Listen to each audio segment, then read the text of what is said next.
देश में जल्दी लोकसभा चुनाव होने हैं और इन सब के बीच वरिष्ठ अधिवक्ता हरीश साल्वे, पिंकी आनंद, इन सब के साथ 600 वरिष्ठ वकीलों ने सीजेआई चंद्रचूड़ को, डीवाई चंद्रचूड़ को चिट्ठी लिखी है, जिसमें उन्होंने खास करके जो न्यायपालिका की साख को गिराने की कोशिश की जा रही है देश के अंदर ही, देश के लोगों के जरिए, नेताओं के जरिए, उसका जिक्र किया है। अब बड़ी बात इन सब के बीच ये है कि यही जो खत लिखा गया है उसी को अब कोट करते हुए सोशल मीडिया एक्स के ऊपर प्रधानमंत्री नरेंद्र मोदी ने अपनी बात रखी है।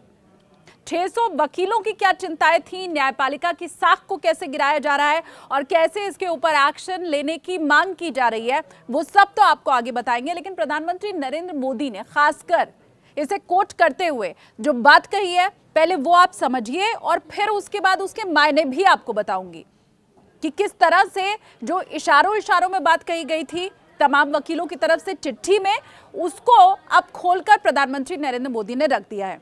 कोट करते हुए प्रधानमंत्री ने यह लिखा कि दूसरों को डराना धमकाना कांग्रेस की पुरानी संस्कृति है। 5 दशक पहले ही उन्होंने प्रतिबद्ध न्यायपालिका का आह्वान किया था। वो बेशर्मी से अपने स्वार्थों के लिए दूसरों से प्रतिबद्धता तो चाहते हैं, लेकिन राष्ट्र के प्रति किसी भी प्रतिबद्धता से बचते हैं। कोई आश्चर्य नहीं है कि 140 करोड़ भारतीय उन्हें अस्वीकार कर रहे हैं। ये सारी बातें प्रधानमंत्री ने कांग्रेस के लिए कही हैं। अब बड़ी बात यह है, जैसा मैं आपको कह रही थी कि 600 वकीलों ने जो चिट्ठी लिखी थी उसमें किसी के नाम का जिक्र नहीं किया गया था, किसी पार्टी का नाम नहीं लिखा गया था। हाँ, इतना जरूर कहा गया था कि कैसे न्यायपालिका की साख गिराने की कोशिश की जा रही है, कैसे ये राजनेता सुबह तो किसी का विरोध करते हैं, सुबह किसी दूसरे नेता के बारे में बुरा भला कहते हैं और रात होते होते तक कैसे उसी का गुणगान करना शुरू कर देते हैं।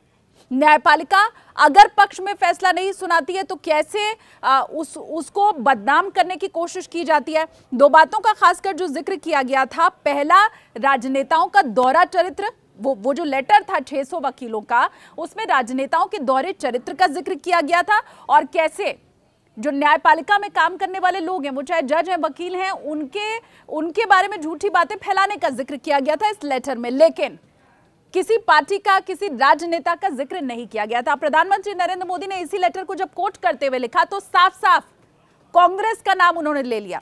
स्पष्ट तौर पर प्रधानमंत्री की तरफ से यह कहा गया कि कांग्रेस खासकर न्यायपालिका की साख को गिराने में जुटी हुई है।